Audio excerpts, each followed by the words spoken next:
حلال نکاح کے لیے 4 شرطوں کا ہونا ضروری قرار دیا گیا ہے۔ پہلی شرط ان تبتغوا ایجاب و قبول، ان تبتغوا سے مراد ایجاب و قبول ہے۔ دوسری شرط باموالکم، حق میرے، باموالکم سے مراد کیا ہے کہ اپنے مال میں سے کچھ دو، اس سے مراد حق میرے۔ تیسری شرط محسنین، کہ شادی میں دائمی جو ہے وہ آنے والی ہو، یہ نہیں کہ نکاح کر کر اور اپنے خواہش نفس کی تکمیل کرنے کے بعد چھوڑنا مقصد ہو، ایسا نہیں ہوگا۔ شادی میں دائمی قید زندگی بھر گھر بسانے کا ارادہ ہو، پوری زندگی گھر بسانے کا ارادہ ہو۔ اور چوتھی شرط کیا ہے؟ غیر مصافحین، کہ صرف خواہشات کی تکمیل نہ ہو، غیر مصافحین، بالکل واضح الفاظوں کے ساتھ کہہ دیا۔ تو 4 شرائط اللہ نے بیان کیے۔ نمبر 1 ان تبتغوا ایجاب و قبول، نمبر 2 حق میر، نمبر 3 وہ گھر بسانے والی ہو، نمبر 4 صرف خواہش کی تکمیل کرنے والی نہ ہو بلکہ اپنے ایمان کی حفاظت کرنے کا ارادہ رکھنے والی ہو۔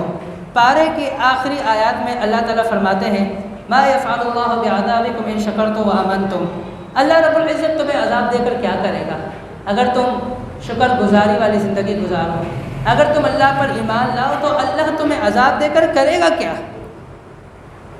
اللہ تبارک و تعالیٰ نے اس پارے کے اندر 15 وہ چیزیں بیان کیے ہیں جو ہمارے لیے کرنے حرام ہیں۔ 15 چیزوں سے اجتناب کرنے کا ہمیں حکم دیا ہے۔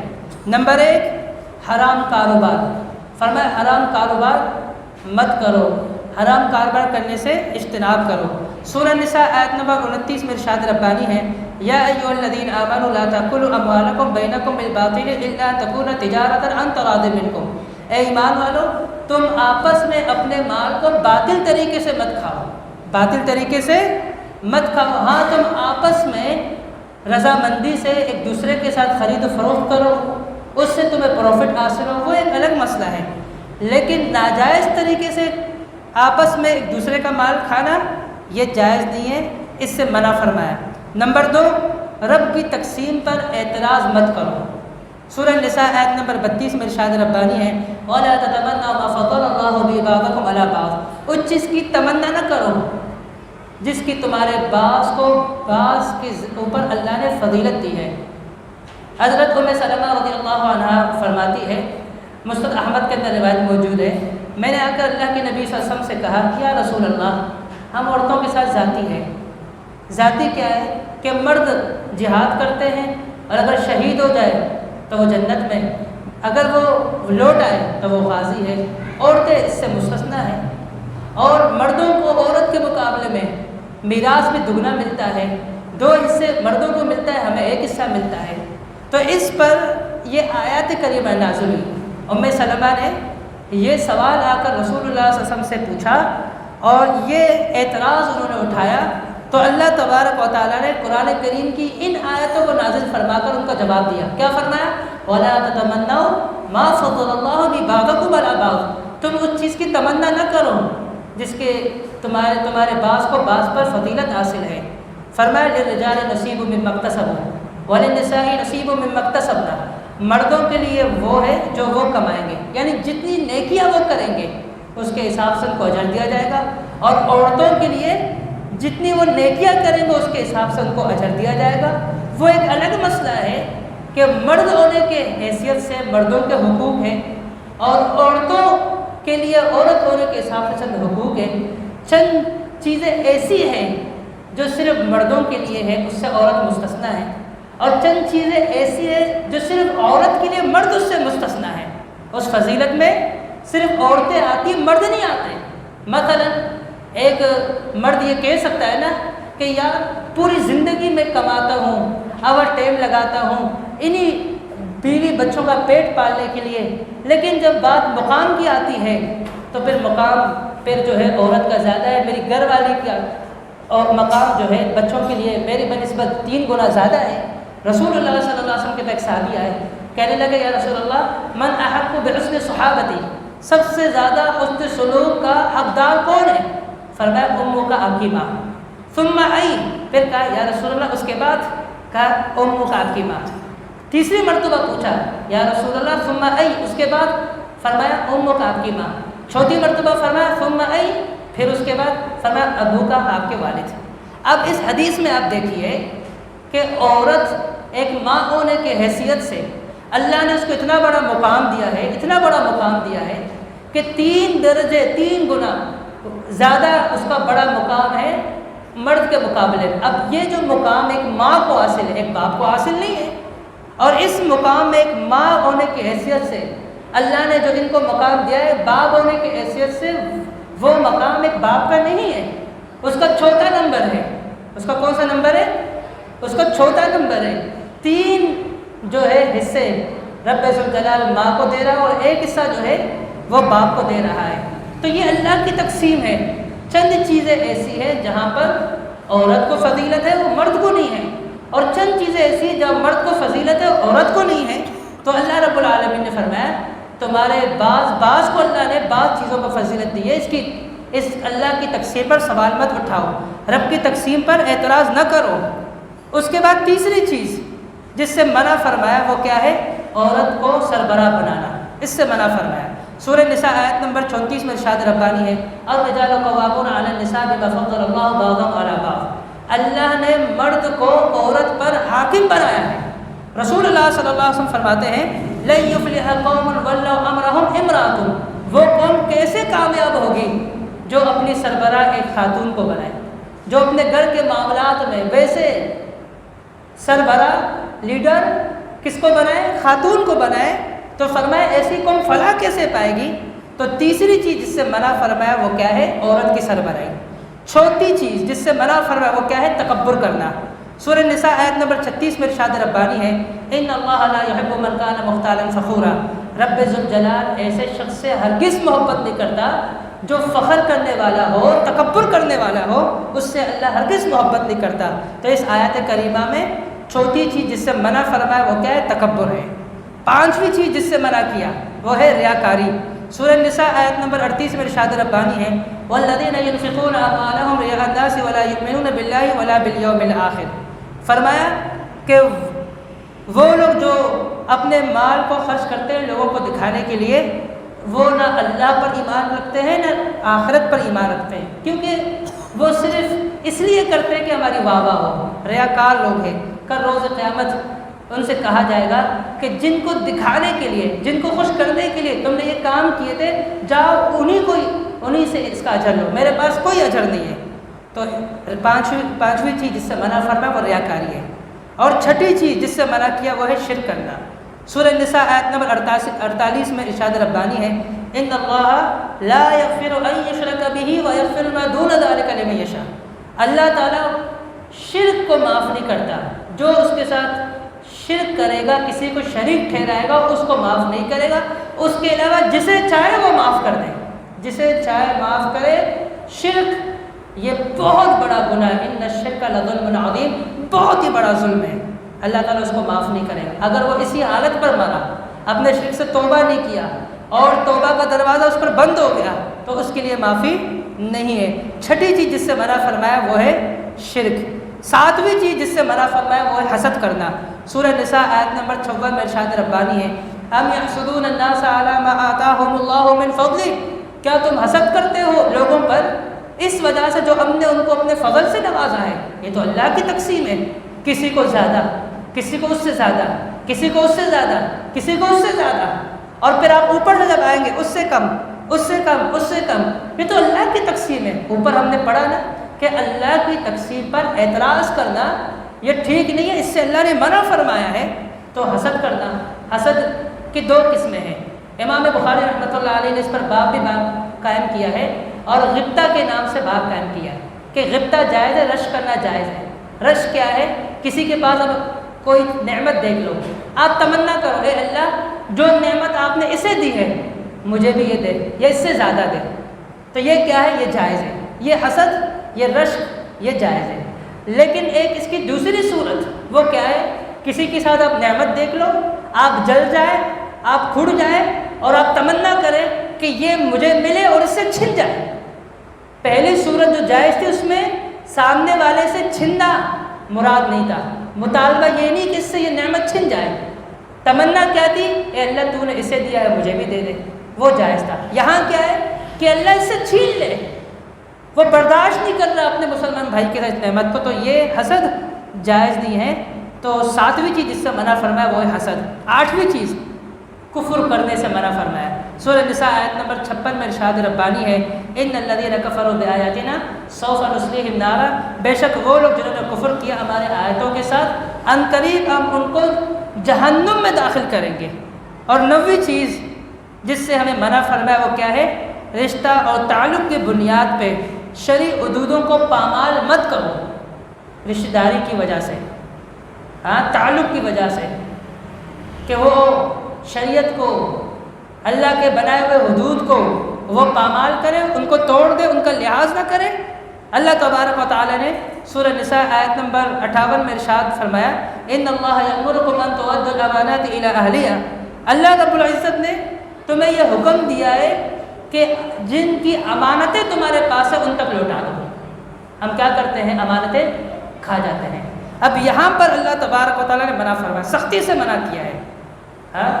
یہاں پر میں نے ٹائٹل کیا باندھا؟ میں نے ٹائٹل یہ باندھا کہ رشتہ اور تعلق کی بنیاد پر شرعی حدود کو پامال نہ کرنا، اور میں بات کیا کر رہا ہوں کہ امانتوں کو لوٹاؤ۔ اللہ نے یہ حکم دیا ہے تو اس کا مطلب کیا ہے کہ امانتوں کو لوٹانا یہ کیا ہے؟ امانت کو واپس کرنا اللہ کا حکم ہے۔ اور جو شخص یہ سمجھے کہ میں سید ہوں یا میں فلان ہوں یا میرا تعلق بنو ہاشم سے ہے، میرا تعلق فلان سے ہے، میں کسی کا حق کھا جاؤں، یا میرا تعلق جو ہے نبی کے وسلم کے آل سے ہے، میں تو سید زادہ ہوں، میں کسی کا حق تلف کر دوں، مجھ سے کوئی لین دین کرنے والا نہیں، کل روز قیامت مجھ سے کوئی پوچھنے والا نہیں۔ تو یہاں پر اللہ تعالیٰ نے فرمایا ایسا نہیں، اللہ تمہیں حکم دیتا ہے لوگوں کے جو مال ہے ان کی امانتیں ان تک واپس پہنچاؤ۔ آگے 10ویں چیز جس سے ہمیں منع فرمایا وہ کیا ہے؟ وہ یہ ہے کہ نبی کریم صلی اللہ علیہ وسلم کے فیصلے کو ہم مت ٹکرائیں۔ سورہ نساء آیت نمبر 65 میں فرمایا، فَلَا وَرَبِّكَ لَا يُؤْمِنُونَ حَتَّىٰ يُحَكِّمُوكَ فِي مَا شَجَرَ بَيْنَهُمْ، اے پیغمبر آپ کے رب کی قسم ہے کوئی مومن ہو ہی نہیں سکتا جب تک وہ آپ کو اپنے ہر معاملے میں فیصل تسلیم نہ کرے، اور جب آپ کو وہ فیصلہ سن لے اپنے دل کے اندر کسی قسم کی کوئی تنگی محسوس نہ کرے۔ وَيُسَلِّمُوا تَسْلِيمًا، وَيُسَلِّمُ کے بعد تسلیمہ اسی کے لفظ سے آیا ہے، اور یہ عربی کے اندر گرامر کے حساب سے تاکید ہے۔ مفعول مطلق 3 معنوں کے لیے آتا ہے، یہاں پر مفعول مطلق آیا ہے۔ مفعول مطلق ہوتا ہے وہی فعل اسی سے ایک لفظ آئے، تو یہاں پر مفعول مطلق جو آئے تاکید بیان کرنے کے لیے آئے، یعنی اچھی طرح پیغمبر کے فیصلے کو جب تک تسلیم نہیں کرے گا وہ مومن ہو ہی نہیں سکتا۔ اس کے بعد 11ویں چیز جس سے منع فرمایا وہ ہے بدشگونی لینا۔ ہم کہتے ہیں بلی صبح سامنے سے گزر کے راستہ کاٹ لیا، وہ الو جو ہے دور جاہلیت میں جب وہ رات میں آ کر بولا کرتا تھا نا، تو مشرکین یہ بدشگونی لیتے تھے کہ الو کا بولنا یہ ٹھیک نہیں ہے، یہ کوئی نحوست کا پیغام دے رہی ہے، اور ہم لوگ کہتے ہیں بلی نے راستہ کاٹ لیا، وہ بلی جو ہے وہ چھت پر آ کر رات کو رو رہی ہے تو وہ پیغام دے رہی ہے خاندان میں عزیز و قریب میں کوئی مرنے والا ہے۔ وہ الو کے بولنے کو جو ہے بدشگونی لیتے تھے، ہم بلی کے چلنے کو، گزرنے کو، بلی کے رونے کو ہم بدشگونی لے رہے ہوتے ہیں۔ تو اللہ رب العزت نے اس سے منع فرمایا۔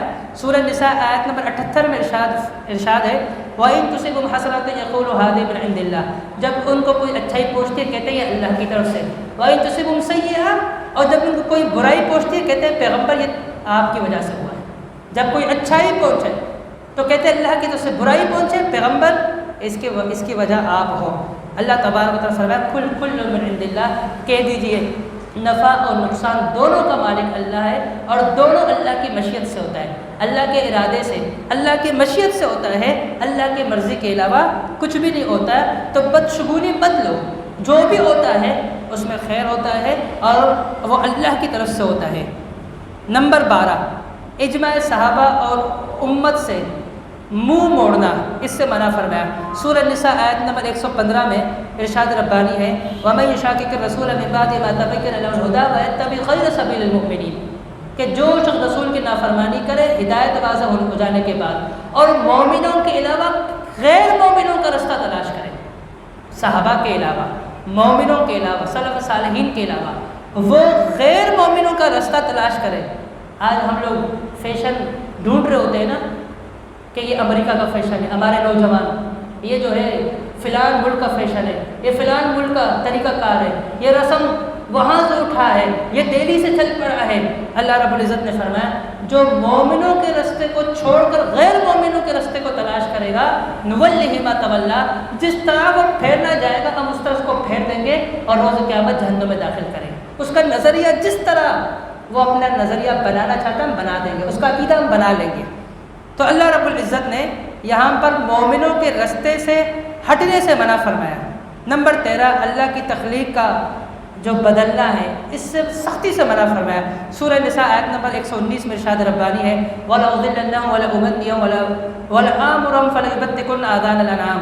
شیطان نے کہا میں ضرور ان کو بہکاؤں گا، میں ضرور ان کو گمراہ کروں گا، میں ضرور ان کو حکم دوں گا کہ یہ چوپائے کے کانوں میں چیرا لگائیں گے۔ ہم چوپائے کے جو ہے سینگ اٹھا کر اپنے بلڈنگ پہ لگا رہے ہوتے ہیں نا، ہم جو ہے یہ جوتے اٹھا کر اپنے گاڑیوں کے پیچھے لگا رہے ہوتے ہیں، تو فرمایا کہ میں ضرور ان کو حکم دوں گا چوپایوں کے کان چھیر دے، ان سے چھیرے۔ ان کا اس سے بھی ایک عقیدت مراد ہوتی تھی۔ فرمایا اس طریقے کی بد عقیدگی کا ان کو حکم دوں گا وَلَآمُرَنَّهُمْ فَلَيُغَيِّرُنَّ خَلْقَ اللَّهِ، اور یہاں تک کہ میں ان کو یہ حکم دوں گا کہ یہ اللہ کی تخلیق کو تبدیل کر دیں، اللہ کی تخلیق کو تبدیل کریں۔ اب اللہ رب العزت نے جس طرح تخلیق کی ہے اس میں تبدیلی کرنا، اس میں رد و بدل کرنا بغیر کسی شرعی دلیل کے، ہاں وہ ایک الگ مسئلہ ہے کہ کسی کے دانت میں کوئی تکلیف ہے وہ اپنا دانت نیا لگوا سکتا ہے، اس میں فلنگ کروا سکتا ہے، ان کے دلائل ملتے ہیں۔ کسی کے ساتھ کوئی مسئلہ ہے وہ ایک الگ ہے، لیکن بلا وجہ خوش نہ ہونا کہ مجھے اس طرح بننا نہیں تھا، مجھے تو اس طرح بننا چاہیے تھا، مجھے تو اس طرح بننا چاہیے تھا جس طرح میرے رب نے بنایا، اس میں تھوڑے سے جو نا مجھے اعتراض ہے، کچھ اشکالات ہیں، کچھ تحفظات ہیں۔ یہ آج ہمارے نوجوان کے دلوں کے اندر یہ سوالات کثرت سے پائے جاتے ہیں، اس سے منع فرمایا۔ رسول اللہ صلی اللہ علیہ وسلم نے فرمایا لعن اللہ المتشبہین من الرجال بالنساء، اللہ کی لعنت ہے ان مردوں پر جو عورتوں کی مشابہت کرے اور عورتوں پر جو مردوں کی مشابہت کرے۔ اب جس کو اللہ نے مرد بنایا ہے وہ عورت بنے۔ اب مرد اور عورت کے چہرے میں کیا فرق ہے؟ بالکل واضح ہے، لیکن دونوں کلین شیف ہو فرق ہی بالکل ختم ہو جاتا ہے۔ ہاں دونوں کلین شیف، دونوں میں جو فرق اللہ نے بنیادی رکھا ہے وہ رہے ہی نہیں، تو یہ کیا ہے؟ یہ اللہ تعالیٰ کے تخلیق پر اعتراض ہے۔ اور اسی طرح عورت اللہ نے بنایا ہے لیکن وہ اپنا اندراج اپنے آپ کو رجسٹر کرواتی ہے جنس تبدیل کر کر مرد کے نام سے۔ کیوں؟ اس لیے کہ مردوں کے حقوق ہیں، عورتوں کے حقوق نہیں۔ جتنے حقوق اسلام نے، شریعت نے ایک عورت کو دیے ہیں، کسی مذہب کسی مسلک نے اتنے حقوق عورت کو نہیں دیے۔ اس کے بعد جو 14ویں چیز ہے وہ کیا ہے؟ بیویوں میں ناانصافی کرنے سے منع کرا ہے۔ سورہ نساء آیت نمبر 129 میں ارشاد ربانی ہے کہ تم ہرگز استطاعت نہیں رکھ سکتے عورتوں کے بیچ انصاف کرنے کے، اگرچہ تم اس کی خواہش بھی کر لو، اور تم میں سے کوئی اس طرح نہ کرے ایک بیوی کی طرف زیادہ مائل ہو دوسرے کو لفٹ ہی نہ کرائیں۔ رسول اللہ سے فرمایا کانت لہ امراتان فمال الی احدہما جاء یوم القیامہ وشقہ مائل، جس کی 2 بیویاں ہو، ایک کے ساتھ زیادہ مائل ہو دوسرے کے طرف رجحان ہی نہ ہو، دوسرے کو کچھ نہ سمجھے بالکل ہی، ہاں دل کی محبت ایک سے زیادہ ہو ایک الگ مسئلہ ہے، لیکن حقوق میں وہ کیا کرے؟ مار کھا جائے، ایک کو حقوق پورا دے دوسرے کو بالکل حق ہی نہ دے۔ تو فرمایا کل قیامت کے دن آئے گا اس حال میں کہ اس کا ایک سائڈ جھکا ہوا ہوگا، یعنی اس کو فالج ہوا ہوگا، وہ آئے گا فالج شدہ ہوگا، اس حالت میں آئے گا۔ نمبر 15، رب کی نافرمانی والی محفل میں شریک مت ہو۔ جہاں پر آپ دیکھو جس محفل میں رب کی نافرمانی ہو رہی، فرمایا فلا تقعدوا معهم، آپ وہاں مت بیٹھو۔ آپ دیکھ رہے ہو گانا بجایا جا رہا ہے اور بہت سارے ایسے امور ہیں جو غیر شرعی ہے، آپ شادی بیاہ میں جاتے ہو، غیر شرعی امور کا سامنا کرنا پڑتا ہے، تو ایسے مجالسوں سے پرہیز کریں۔ تو اللہ رب العزت نے ان 15 چیزوں سے بچنے کا حکم دیا۔ اب ان 15 چیزوں سے جو بچے گا اس کے لیے کیا انعام ہے؟ نمبر 1، اللہ رب العالمین نے فرمایا پہلا انعام یہ ہے ان تجتنبوا کبائر ما تنہون عنہ، یہ بڑے گناہ ہیں، جب ان سے بچے گا تو چھوٹے گناہ خود معاف کر دوں گا۔ دوسرا انعام کیا ہے؟ آخرت میں عزت سے نوازے گا، وَنُدْخِلْكُم مُدْخَلًا کریما، عزت والی جگہ میں تمہیں داخل کروں گا۔ تیسرا انعام کیا ہے؟ کہ تمہارے نیکی کو دگنا کروں گا، مثقال ذرہ وَإِن تَكُ حَسَنَةً يُضَاعِفْهَا۔